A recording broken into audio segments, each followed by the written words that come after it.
హల్లెలూయా. దేవునికి స్తోత్రం. మీకు అందరికీ కూడా నా యొక్క శుభాభివందనాలు తెలియజేస్తున్నాను. ప్రియ దేవుని సంగమ, అనుదిన ఆత్మీయ ఆహారముగా ఈరోజు దేవుని యొక్క వాక్యము సొలొమోను రాసిన సామెతల గ్రంథము 19వ అధ్యాయము 2వ వాక్యము. తొందరపడి నడుచువాడు దారి తప్పిపోవును. దేవునికి స్తోత్రం. తొందరపడి నడుచువాడు దారి తప్పిపోవును.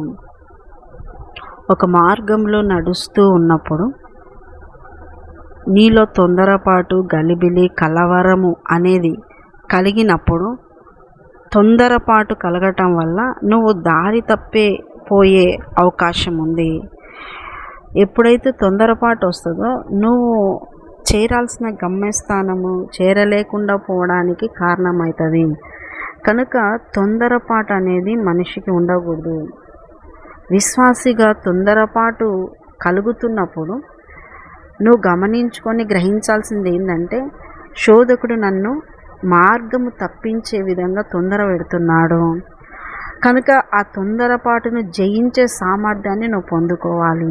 తొందర పడుతున్నప్పుడు కనుక్కోవాలి, జయించాలి. దేవుని బిడ్డలారా, ఈ తొందరపాటు అనేటువంటిది మనం ఒక చోట చూసినప్పుడు అక్కడ యేసుక్రీస్తు వారు అన్న మాటలు మనం ధ్యానించుకున్నాము. లూకా సువార్త 10వ అధ్యాయము 40వ వాక్యంలో మనం చదివినట్లయితే, మార్త విస్తారమైన పని పెట్టుకొనుట చేత తొందరపడి ఆయన వద్దకు వచ్చి, ప్రభువా, నేను ఒంటరిగా పని చేయుటకు నా సహోదరి నన్ను విడిచిపెట్టినందున నీకు చింత లేదా? నాకు సహాయము చేయమని ఆమెతో చెప్పుమనెను. అందుకు ప్రభువు, మార్తా మార్తా, నీవనేకమైన పనులను గూర్చి విచారము కలిగి తొందరపడుచున్నావు, కానీ అవసరమైనది ఒక్కటే. దేవుని బిడ్డలారా, ఇక్కడ మార్తాకు చెప్తా ఉన్నాడు దేవుడు, తొందరపడుతున్నావు, నువ్వు తొందరపడద్దు. అవసరమైనది ఒకటి ఉంది, దాన్ని నువ్వు ఈ తొందరపాటు వల్ల కనుక్కోలేకపోతున్నావు, గ్రహించలేకపోతున్నావు అని ప్రభువు చెప్తా ఉన్నాడు. ఈ మార్త తొందరపాటు వల్ల ఎవరిని ప్రశ్నిస్తుందో కూడా తెలియడంలే. ఈ తొందరపాటు ఎలా వస్తుంది అంటే, అనేకమైన పనులు పెట్టుకోవడము, పైగా సహాయము చేయడానికి రాలేదని, సహాయము చేసేవాళ్ళు లేరని, అర్థం చేసుకునేటోళ్ళు లేరని, ఆ పనులలో నేనున్నానులే అని చెప్పేవాళ్ళు లేరనేటువంటిది ఎప్పుడైతే కలిగిందో, మార్తాలో మరియ సహాయం చేయలేదని కలిగిందో, అప్పుడు ఆమె ప్రశ్నించే వాళ్ళని ఎవరిని ప్రశ్నిస్తున్నా అనేటువంటిది కూడా లేకుండా వెళ్ళి ప్రశ్నిస్తుంది. నీకు చింత లేదా?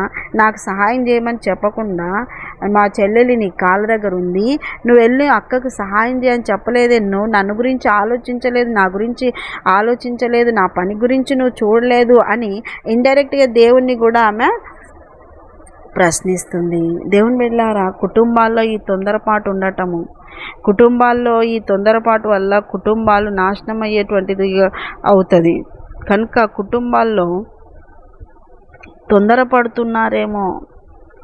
తొందరపడుతున్నప్పుడు ఆ తొందరపాటు అనేకమైన పనులు సహాయం చేయడానికి రాలేదు, అర్థం చేసుకునే వాళ్ళు లేరు, నేను ఒంటరిదాన్ని, నేను ఒంటరి వాడిని, నాకెవ్వరు లేరు, నా పనికి సహాయం చేసేవాళ్ళు లేరు అనేది ఎప్పుడైతే కలుగుతుందో, ఆ కలిగేదాన్ని ఎక్కువ పెట్టుకోవడం వల్ల కలుగుతుంది. ఎక్కువ పనులు, ఎక్కువ నిర్ణయాలు, ఎక్కువ ఆలోచనలు, ఎక్కువ బర్డన్స్, ఇవన్నీ ఎక్కువ పెట్టుకోవద్దు. నెలకు కట్టేటివి చాలా పెట్టుకుంటారు. తొందర ఇన్ని వేలు కట్టాలి, కట్టకపోతే ఏమవుతుంది? సాయం చేసేటోళ్ళు లేరు, అందరు తినే వాళ్ళే కానీ సహాయం చేసేటోళ్ళు లేరని సనుక్కుంటూ వాళ్ళని అనుకుంటా, వీళ్ళని అనుకుంటా, దేవుణ్ణి కూడా, దేవుడా నువ్వు సాయం చేస్తావా లేదా అని మళ్ళీ పైగా దేవుణ్ణి కూడా అంట. ఇలా చాలామంది ఉంటారు కుటుంబాల్లో తొందరపాటు. అందుకే దేవుడు అంటున్నాడు మార్తాతో, మార్తా, అవసరమైనది ఒకటే ఉంది, నువ్వు ఎందుకు విచారపడి తొందరపడుతున్నావు? అనేకమైన పనుల భారం పెట్టుకొని విచారిస్తూ తొందరపాటు వల్ల నువ్వు చేరాల్సినది, నీకు అవసరమైనది కూడా నువ్వు కనుక్కోలేని పరిస్థితి, చేరలేని పరిస్థితి అయిపోతుంది. మార్గము తప్పిపోతావు, దారి తప్పిపోతావు. కనుక ఎలా ఉండాలి? అవసరమైనది ఒకటే, ఏంటి? ఆయన సన్నిధిలో చేరాలి. ఆయన పాదాల దగ్గర కూర్చున్న మరియలాగా ఆయన సన్నిధికి చేరాలి, పరలోక రాజ్యం చేరాలి, ప్రభువు దగ్గర చేరాలి, ప్రభువును ఆరాధించే గుంపులో మనము ఉండాలి, పరిశుద్ధులు నివసించే ఆ చోట మనము ఉండాలి అనేటువంటిది మనకు ఇంపార్టెంట్, ప్రాముఖ్యమైనది, అవసరమైనది అదే. దాన్ని బట్టిచ్చే దానికోసమే ఇక్కడ ఉన్నాము. ఇక్కడ తినే విషయంలో, తాగే విషయంలో, బంధువులను కలిసే విషయంలో, పనుల భారం పెట్టుకునే విషయంలో, కట్టే వాటి విషయంలో మనము ఎక్కువ పెట్టుకొని, విస్తారమైనటువంటివి పెట్టుకొని, దానివల్ల విచారము కలిగి మరి ఇంకా తొందరపాటు వస్తుంది. ఈ తొందరపాటు నువ్వు చేరాలనుకున్న దేవుని సన్నిధికి చేరాలనుకున్న ఆ గమ్యస్థానానికి చేరకుండా దారి తప్పించేటువంటి పరిస్థితి వస్తుంది. ఇక పరలోక రాజ్యం పైన ఉండాల్సిన మనసు, దేవుని పైన ఉండాల్సిన మనసు నీకు దేనిపైన ఉంటుందంటే కట్టాల్సిన వాటి మీద, చేయాల్సిన వాటి మీద, ఇంకా ఎక్కువ పెట్టుకున్న వాటిపైన మనసు ఉంటుంది. దారి తప్పిపోతావు కదా. దారి తప్పిపోయేటటువంటి పరిస్థితి దేనివల్ల కలుగుతుందో నువ్వు ఆ దాళ్లను, ఆ పనులను, ఆ పరిస్థితులను నువ్వు అధిగమించాలి. వాటిని దేవుని కంటే ఎక్కువగా నువ్వు నీ మనసులోకి రానియకూడదు. నీ కమిట్మెంట్స్ కూడా దేవునికి, వాక్యమునకు ఆటంకము లేనివి, ఆరాధనకు, మందిరానికి ఆటంకము లేని విధంగా నువ్వు నిర్ణయించుకొని వాటిని అలాగా నువ్వు సెట్ చేసుకొని పెట్టుకొని ఉండాలా. ప్రాముఖ్యమైనది ఒక్కటే, అవసరమైనది ఒక్కటే. క్రైస్తవుడిగా, విశ్వాసిగా నీ గమ్యస్థానం ఒక్కటే, నీ గురి, నీ గమ్యము ఒకటే ఉండాలి. ఆ దానికి తప్పిపోకుండా నీ జీవితంలో ఏవి కూడా ఎక్కువ ఉండకూడదు, తొందరపాటు రాకూడదు. ఆ తొందరపాటు, విచారము, వీటి వల్ల నువ్వు ఆ గమ్యస్థానము, ఆ దారి తప్పిపోతావు. కనుక జాగ్రత్త వహించాలి. తొందరపడొద్దు. అప్పుడు కాదు ఇప్పుడు ఇల్లు కట్టాలి, అప్పుడు కాదు ఇప్పుడు ఆ ఉద్యోగంలో ఇంత సంపాదించాలి, అంత సంపాదించాలి, అది కొనాలి, ఇది కొనాలి, వాళ్ళకంటే ఎక్కువ, వీళ్ళకంటే ఎక్కువ. ఈ కంపారిజన్ కూడా జీవితంలో ఉండొద్దు ప్రియ దేవుని బిడ్డలారా. వాళ్ళకంటే ఎక్కువ మెప్పు పొందాలి, వీళ్ళకంటే ఎక్కువగా. ఈ మార్త చేసింది అదే. మరియా ఏం చేయకుండా ఆడ కూర్చుంది. నేను చూడు దేవుని కోసం ఇంత చేస్తున్నాను, ఖచ్చితంగా మెచ్చుకుంటాడు, మెప్పు పొందాలి. మెప్పు పొందే బదులు ఏం పొందింది మార్త? తొందరపడుతున్నావు నువ్వు. నా దగ్గర కూర్చొని నా వాక్కులు విను, నా వాక్కులు విని నా వాక్యం ప్రకారంగా నడవడానికి నువ్వు సిద్ధపడు అనే దేవుడు చెప్తా ఉన్నాడు. అంటే చేసుకోవాలి కదా, తిండి పెట్టుకోవాలి, తినాలి కదా, మరి కష్టపడాలి కదా అంటే అవును, కష్టపడాలి, తినాలి, పెట్టాలి, ఏసై కూడా చేసి పెట్టాలి. కానీ ముందుగానే సిద్ధపాటు ఉండాలి. ఇదిగో నా ఇంటికి వేసే వస్తాడు, ఈ టైం కల్లా వచ్చేస్తాడు, ఆ టైం కల్లా అన్నీ చేసి పెట్టుకొని నేను టక్కున కూర్చోవాలి, ఆయన చెప్పే ప్రతి మాట నేను వినాలి. అంతకు ముందే చెల్లి అక్క ఇద్దరు కూర్చోవాలి, ఇద్దరు పనులు చేసుకోవాలి, ఇద్దరు కూడా ఏకీభవించే సన్నిధిలో కూర్చోవాల్సింది. అంటే అక్క చెల్లెళ్ళ మధ్య సమాధానము, అక్క చెల్లెల్లో ఒక్క మాట మీద ఉండి ఇలాగ సిద్ధపడే మనస్సు లేదు కుటుంబంలో. ఐక్యతలు ఇండివిజువల్గా ఉండేది. అందువల్లనే అందులో తప్పిపోవడం జరుగుతుంది కూడా.